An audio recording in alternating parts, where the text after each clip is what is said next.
My 2018 season got off to a great start.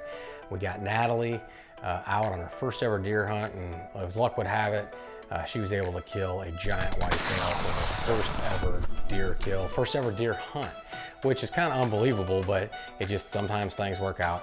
And you know, luck of the beginner, I guess, and she definitely capitalized on that. And then I moved on to getting my pregnant wife, Carrie, out. She was gonna be able to get out early during early muzzleloader season here in Iowa. And we were able to get her on some deer, and she was able to harvest a doe. And that brings me to my bow season. Bow season was a little bit of a struggle, but we had some great encounters.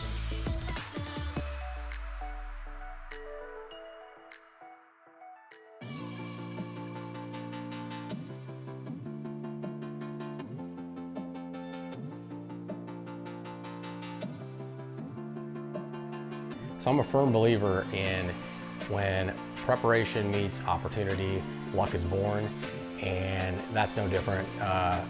Every successful hunt begins with preparation. So I always, you know, we run trail cameras every year, we hang stands in different locations every year, and we try to prepare ourselves to be as successful as possible. And that's just how we always get started our bow season, and make sure that, you know, that preseason preparation is huge for us. All right, well, we were out here yesterday afternoon on this new farm checking trail cameras, and we've got at least 2 good shooters, at least in that location of the farm. So we're gonna add another trail camera, and we're gonna get a good stand set up based on the information from that trail camera. Got a really nice 10-pointer. It's probably my top target buck for this year. So we're gonna see if we can't get in position to hopefully get an opportunity at him later this season. All right, well, I've hunted this farm just about as much as any other, but we still know that we've got good, mature bucks on this farm, probably more than any other farm. And if any of those mature bucks steps out, hopefully they will within range, and I'll be able to get a good shot. So we'll just see how it goes, but we've already got a few deer making their way into the field, so hopefully the bucks follow.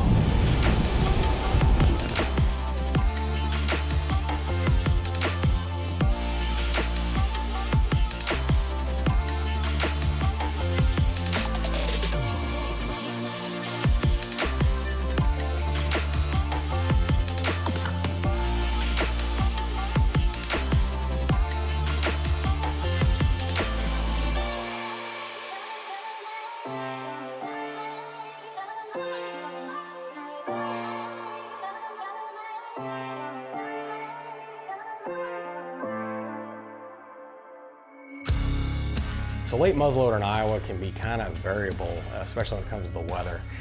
This year it was, we had some days where it was 60 degrees and we were sighting in our muzzleloaders just before, or just as the season was starting.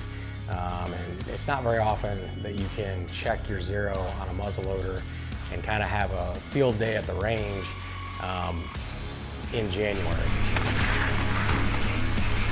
1599. All right, so after shooting every shot, I'm gonna swab the barrel, and the easiest way to clean our muzzleloader is found is these cleanse oil, already saturated patches. It goes down, creates an airtight seal, and I can actually feel that turning with my rifling.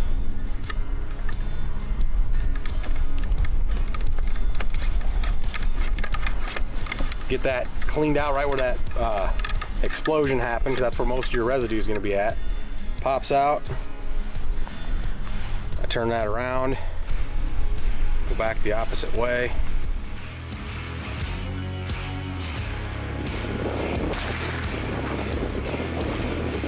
Got him!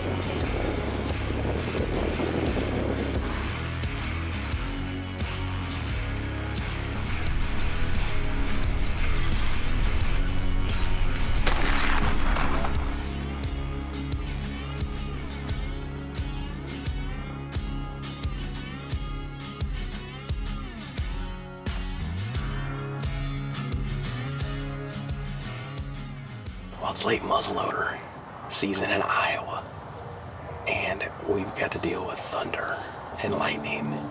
Only in Iowa will the weather switch from this. It's 50 degrees and it's late December, super warm, but tomorrow it's gonna be 23 degrees for high.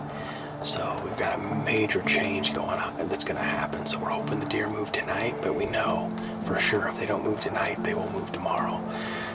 We got a few sprinkles going on. We can hear thunder in the background. Hopefully, we already saw a buck chasing a doe, so we'll see what happens.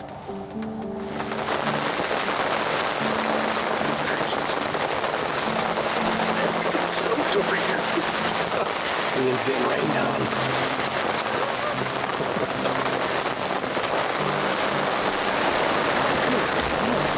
So we had a break in the weather. It wasn't just a break, but there was a major storm behind it. Another thunderstorm was lining up, and we knew that if we were gonna make a break with the truck, that this was our opportunity. And I never do that.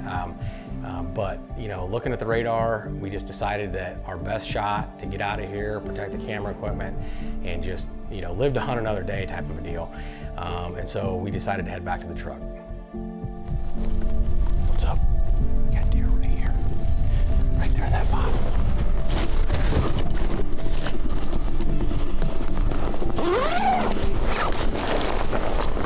Where are they at? Where are they at? There. They're right over the top of that terrace. Okay.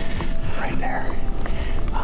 I don't think that doe saw us, but there's a couple of bucks in there. And let's go. Maybe that might be a good one.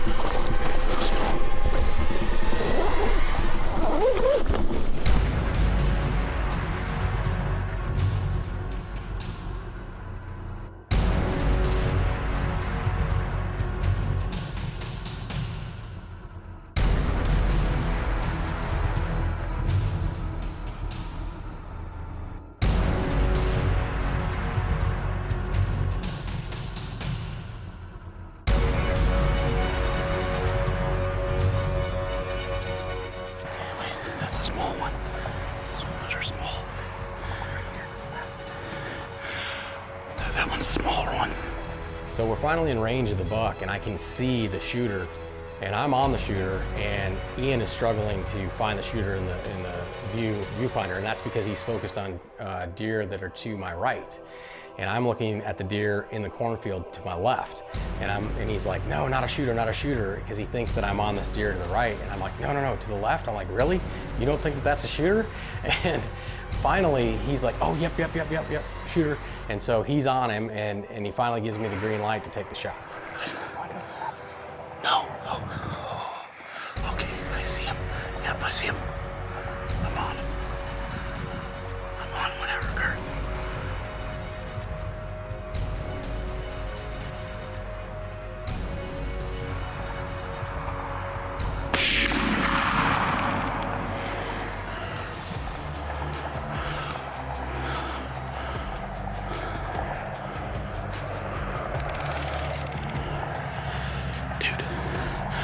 Did we get him? I don't know.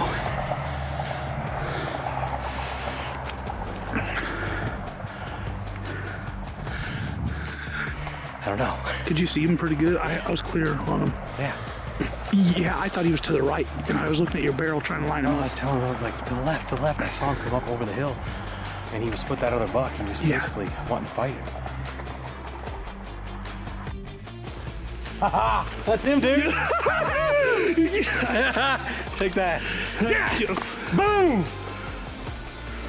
Man, dude, he's a stud. Yes! Dude, what a beautiful, I mean, an absolute beautiful 8-pointer, man. Wow, what an awesome end to my late muzzleloader season here in Iowa. And kind of crazy, it started raining, and it's, you know, December 27th. It's raining, thunderstorms, acting like it's spring out. It's 50 degrees, and we decided we're just gonna head back to the truck. There's only about probably 20 minutes left of light, and we weren't seeing anything in the food plot, so decided to head back to the truck, and in doing so, bumped into a group of bucks and some does, and saw this dude in there, and he was about ready to fight another buck, And lucky for us, he was preoccupied. We snuck up, got within range of him, and made a great shot. I mean, what an abnormal, exciting hunt. I mean, sometimes they just don't go how you plan them, and sometimes those are the most exciting hunts. And this one just happened in a split second, and it was really cool to kind of finally capitalize on all the hard work. You know, it's wonderful to get my family and to get my friends, and we all enjoy that aspect of it, but sometimes it's nice to put one in the dirt on your own. And that was something that, you know, it was fun having Ian, one of my best friends, right there with me, and you know, it unfolded not according to the script, and sometimes those just are the funnest hunts.